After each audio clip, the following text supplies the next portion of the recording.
in an area, you should do more work. Go and find out more information about it. It may be something that you don't like. This is part of the discipline of education. Number 8, know the class schedules. Chapters per week, quizzes and exams, projects, and percentage of final mark. Understand exactly what is available to you in that class and do everything. Sometimes a teacher may say, okay, homework is going to count 10%. Class participation is going to count 10%. I'm going to give you, anyone who does an extra paper or some extra work is going to count 10%. Don't leave anything. Every 10% is valuable towards your final mark. So all of those things, make sure that you do those things. Look, again, remember, you're looking for an A, not a B, not a C. So do the work. Be prepared to do the work. Number 9, participate in study circles, special classes, or organizations. If you have, for example, you really like science or mathematics, if there's a mathematics club or science club in your school, involve yourself in. If there isn't one, get with some friends and start one. Get one of the teachers and tell them we want to start a club.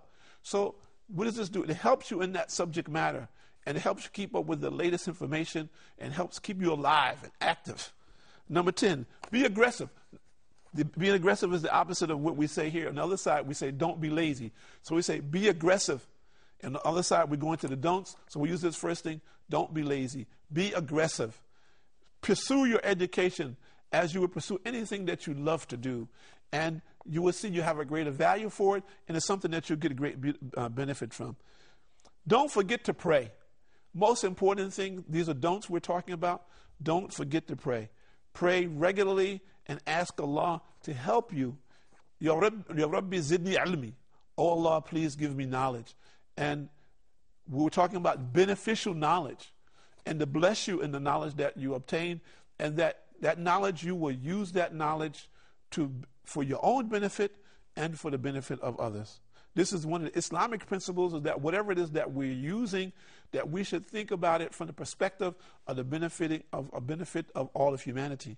And if we do this, inshallah, Allah will use us, and this knowledge, we will get benefit, and others will get benefit from what it is that we're striving for, inshallah.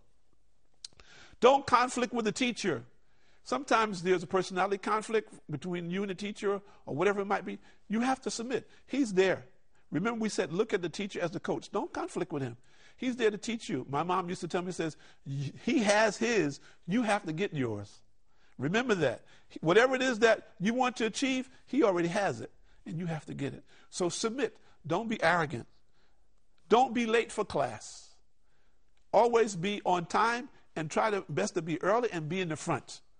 Whatever seating arrangements, sometimes some schools, they have seating arrangements. In the beginning of the term, get the seat right in the front, right in front of the teacher, so you can be right in tune on what's going on.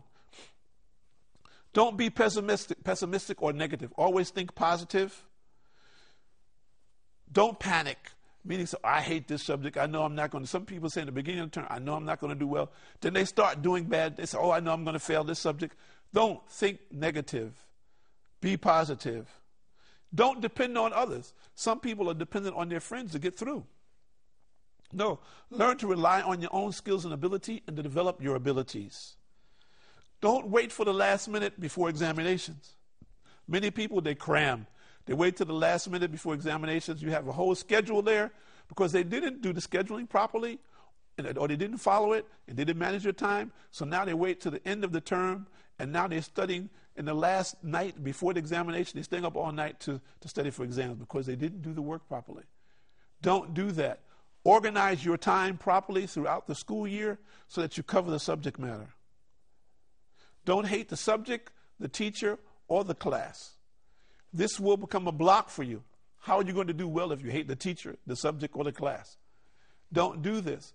Realize that this is something I have to study.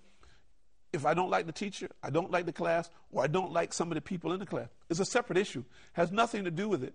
This is a reality of life. You're not always going to be with people that you can get along with. You're not going to always be with people that that you can deal with. But in life, you have to see through this and take care of business to reach your goal. So you shouldn't allow anything or anyone to stop you from achieving your goals. So you have to learn to be humble and get around obstacles to get to what it is that you're trying to achieve in your life. on every level, whatever that might be.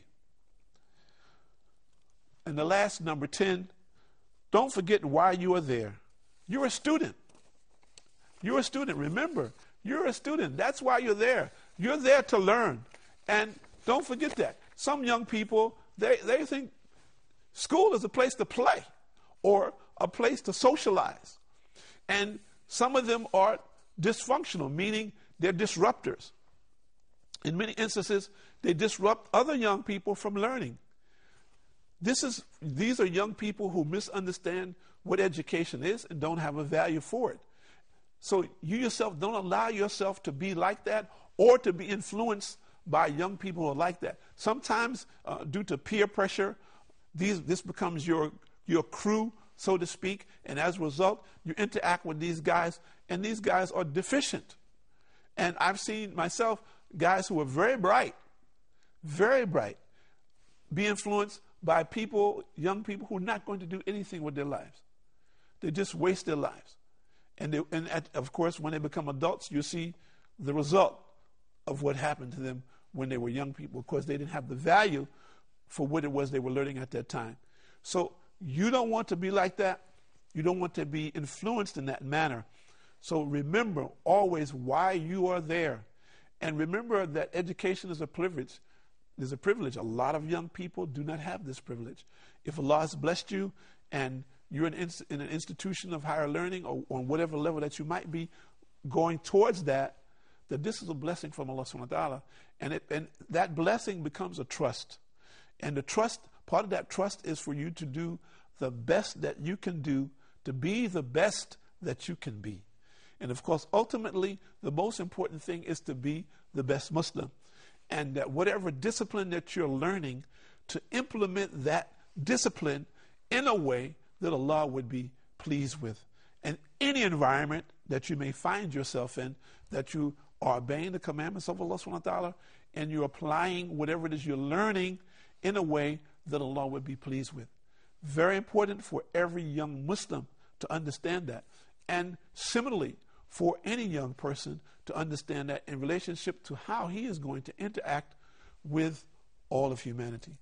We thank you for joining us, and we look forward to seeing you on the third program, where we're going to talk about taking examinations in this program, about this series about super students. We thank you for joining us. We look forward to seeing our future programs here on Sharjah TV. My name is Tahir Khalid. Assalamu alaikum wa rahmatullahi wa barakatuh.